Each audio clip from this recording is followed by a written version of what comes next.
Welcome to Top Dice. My name's Aid, and I've got Chris with me, and I'm going to talk about my top 10 tips for games mastering or dungeon mastering today.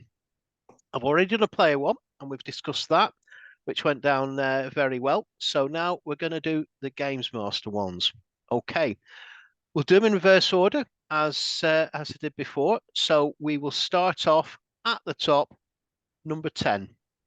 Understand the rules. Now, this is understand the rules, not know them fully. So understand the concepts, understand the whole theory and thoughts behind them. General understanding. You don't need to know absolutely everything.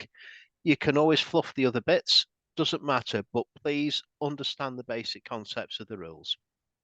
That's number 10. Yeah, because if you don't understand how the basics work, it will sort of, unfortunately, it will derail the game and make it a horrible sort of memorable mess. Unfortunately, Yeah. and because again, like we keep saying, fun. If you don't understand the rules, or you can't sort of get your head around them, use a different system. So sort of, to make it sort of, to make it work, to make it work for you. Yeah. Because you're the one running it, you're the one who's invested the time and the money into it. So, you know, understand the core rules, and then everything else will flow. It will just be Yeah. just so simple. Just the core aspects. That's all you need to know. Have a general understanding of the rest, but understand the core rules. Number 9, be prepared to improvise to keep the game moving forward. Again, huge one, this, even though it's at number 9. It's all about telling the story and keeping it progressing. And this is where understanding the rules actually sort of comes in. You may need to fluff some of the rules to keep that story moving. But yeah, be prepared to improvise to keep the actual game moving forward. Yes, because most players don't like to be railroaded and forced down a direction. If you give players a situation, regardless of whatever role-playing game you're playing, they will inevitably go off and do whatever the hell they want, regardless of what you, the GM, has decided is going to happen. The, Murphy's rule number 1. That. the worst thing you can do with any role playing game is introduce players, because they will inevitably, sorry, players, ruin it for you, because they'll want to go off and do what they want to do. So let them, Yes. because the because the because usually it will be so entertaining, they'll inevitably screw it up, and it It'll will just be better. be so It'll much just be fun. better. Yeah. You can always come back to wherever it is you need to be, or you can sort of, rather than sort of like going down a certain path, and if they sort of go off completely that way, take the events that were going to happen a certain time on in the adventure, and put them in front of them. They Yeah. don't always have to happen the exact time, the exact place. You can sort of get them back to sort of where they need to be, if you want to get them back to where they need to be, or based on what the players have just done, go off in their direction, explore it for a bit, because you never know, it might be fun. Might be a lot better, which leads to number 8, which is actually know the adventure you're running. So have it prepared. Be prepared as well for it not to go the way that you envision it, because it won't go your way. But actually know the adventure, understand what the key points of the adventure actually are, and be prepared, as said before, to actually sort of go with the player's flow. But yeah, know the adventure. Yes, know how it ends, know how it sort of like, sort of what particular section you're currently dealing with. where the sort of where it's sort of Where it's going, basically. where it works, Yeah. how it all sort of like gels together, how you sort of how we adventures are a series of locations and events. So how do they all flow? How do you get from sort of room A to corridor B to cavern C? How do you get there? Yeah. So yeah, just know, like a map, sort of know how to read it, know where you're going. Yep. So know your adventure. Number 7, keep it a safe environment for all. This is one that was in the players. Yeah, it's all about making sure that it's a safe place. Again, there are tools that you can actually sort of get. I mentioned Monty Cook's in the other video. There are various tools you can actually sort of get to make sure that it stays and is a safe environment. And that's a key component. Everyone has got to feel safe around that table. No exceptions. That's yourself as well as the players. And it's your job as a games master, a dungeon master, to sort of keep it on track with that. So again, keep your eyes out, keep it safe. Yeah, as a GM, basically treat this the same as the players' piece of advice. Put yourself in the player's situation. You wouldn't, if you are not comfortable with a particular setup and a particular idea in a particular situation, don't do it. And also, if you are thinking, is this situation, going to cause upset? Is it controversial? Then yes, it probably is, because you're thinking it. Yeah. So to think like that means that you've created a problem.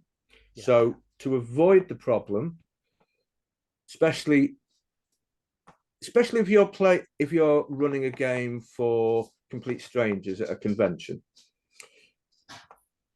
assume everyone is going to take offense at it. Everyone is going to have issues that they can relate to in a really bad way with anything that you've thought of that may be a little bit sort of controversial or whatever, So assume that that's wrong, Yeah. which inevitably it is.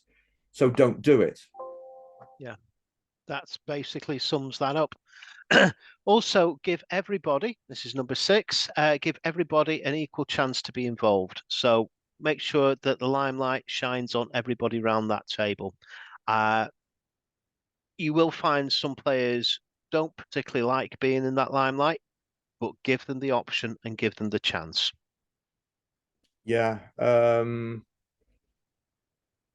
You can help other players that maybe don't want to be a sort of like vocal or active. You can have them closer to you, so you can turn you can turn around, speak to them directly. Like I said, with the players' advice, pass as a GM, you too can pass notes to your Yeah. players.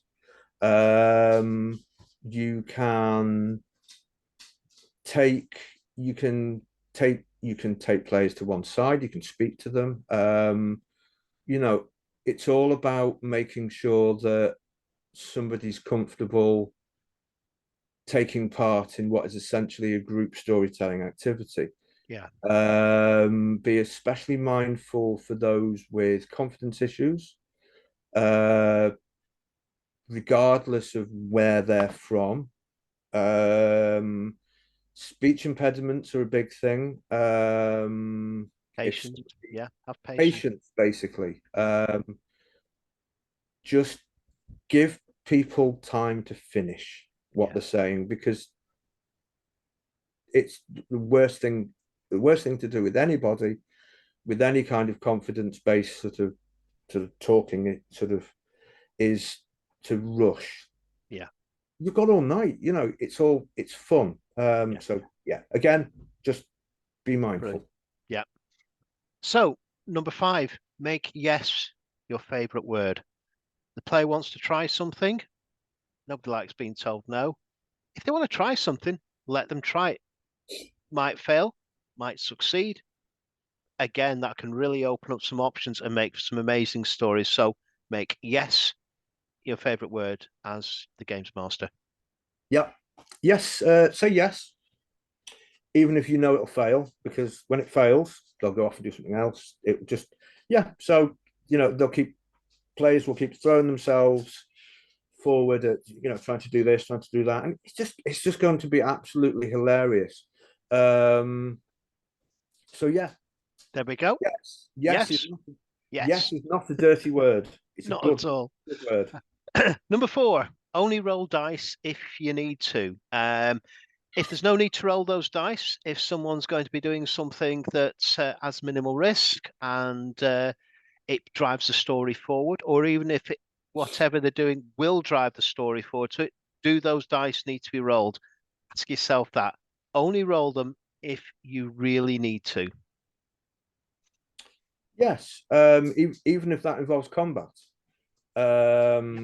For example, if they've successfully snuck up against a sentry for a particular location they're trying to get into, and the person who's said they're going to fire an arrow at somebody, and there's, for example, say more bonuses and more pluses to this situation. Personally, I'd be like, fire the bow, gone, right? The sentry goes down. And then you move move the adventure on. That's straight away. on. And it's a yes again. We're going back to the previous point. Say yes. So yes.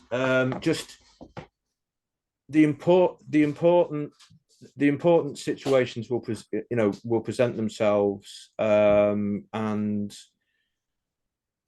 you don't nobody likes rolling dice all the time. Inevitably you're going to fail at some.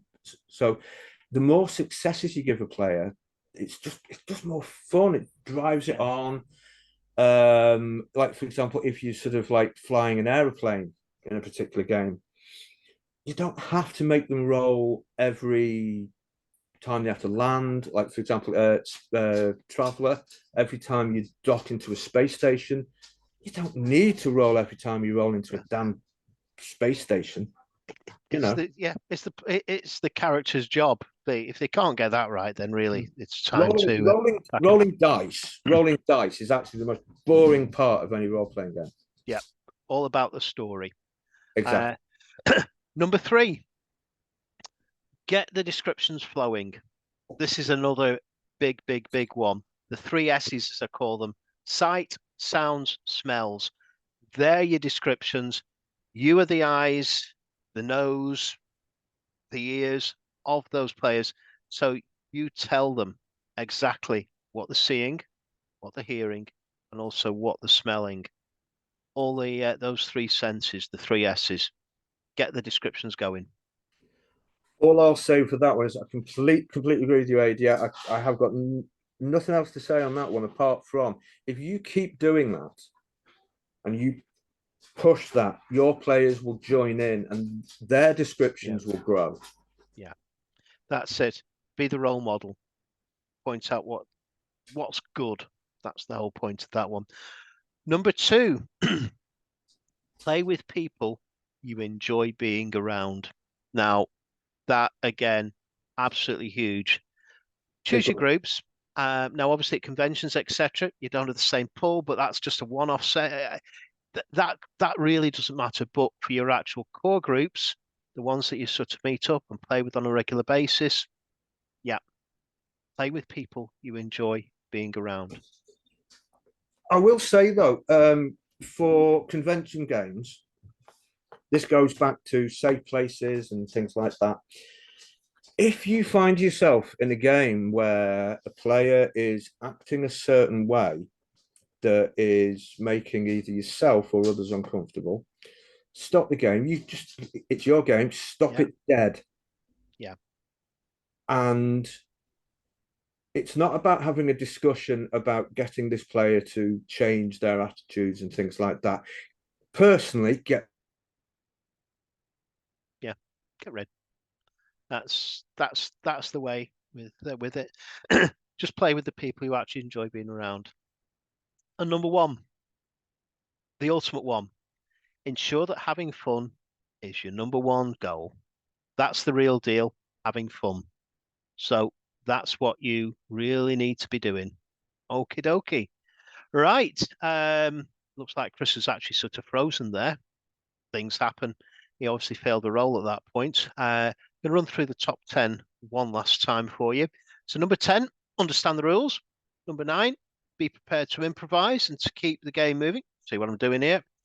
Number 8, know the adventure. Number 7, keep it a safe environment for all.